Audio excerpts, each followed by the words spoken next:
लगातार फीस बढ़ा रहे हैं, शिक्षकों की कमी है, रोजगार आप दे नहीं पा रहे हो, सामाजिक असमानता। सभापति महोदय, अयोध्या से अवधेश जी क्या जीत गए? आप लोगों को इतनी नफरत हो गई कि एक भी उत्तर प्रदेश का एक बार भी नाम नहीं आया। सभापति महोदय बेईमान हो, बेईमान हो, बेईमान हो, बेईमान हो। सभापति महोदय, 2014 के चुनाव के समय प्रधानमंत्री जी ने वादे किए कि 2 करोड़ रोजगार हर साल मिलेंगे। स्वामीनाथन जी, जिनको भारत रत्न दिया है सरकार को, मैं धन्यवाद देता हूं, लेकिन वो धन्यवाद अधूरा है जब तक उनकी सिफारिशों को नहीं मानते हो। मालूम है कितने बड़े तीरंदाज हो?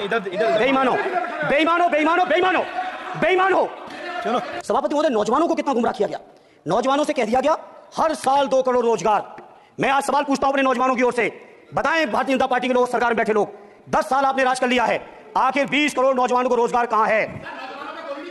अरे छोड़िए यार, अबे कोई नोटिस नहीं लेता तुम्हें, छोड़ो कोई नोटिस नहीं लेगा तुम्हें। 20 करोड़ नौजवान के रोजगार का हिसाब कहां है? आज 11वें बजट में जब याद आई तो वो भी ट्रेनिंग की बात करते हो।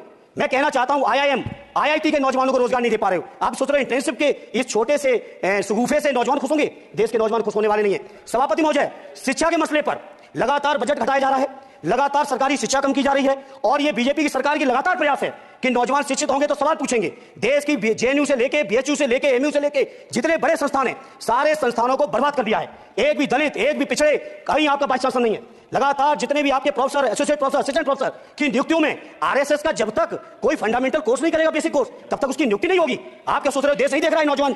UGC का बजट लगातार कम किया जा रहा है। मेरा खुला आरोप है सरकार पर कि ये सरकार शिक्षा को प्राइवेट करके, शिक्षा को मुट्ठी भर उद्योगपतियों के हाथों में देके, शिक्षा को चुनिंदा लोगों के हाथ में देके, देश के 140 करोड़, जिसमें मैं समझता हूं 90% लोग गरीब हैं, उन गरीबों के हाथों से शिक्षा को छीनने का ये जो आपकी सरकार षड्यंत्र कर रही है, इसके लिए हम लोग इस मौके पर विरोध करते हैं। लगातार फीस बढ़ा रहे हैं, शिक्षकों की कमी है, रोजगार आप दे नहीं पा रहे हो, सामाजिक असमानता। सभापति महोदय, 2014 में जिस समय सरकार बनी थी एनडीए की, उस समय देश की जितनी भी जो आर्थिक चीजें थी, जो वेल्थ थी, उसमें पिछड़ों की हैसियत 17% थी, 17%, और आज 10 साल की एनडीए की सरकार के बाद पिछड़ों की आर्थिक हैसियत हो गई है केवल 9%।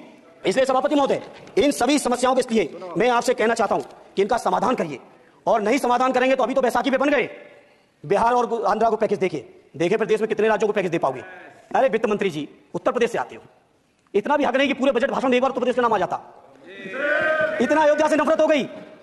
अयोध्या से अवधेश जी क्या जीत गए? आप लोगों को इतनी नफरत हो गई कि एक भी उत्तर प्रदेश का एक बार भी नाम नहीं आया। सभापति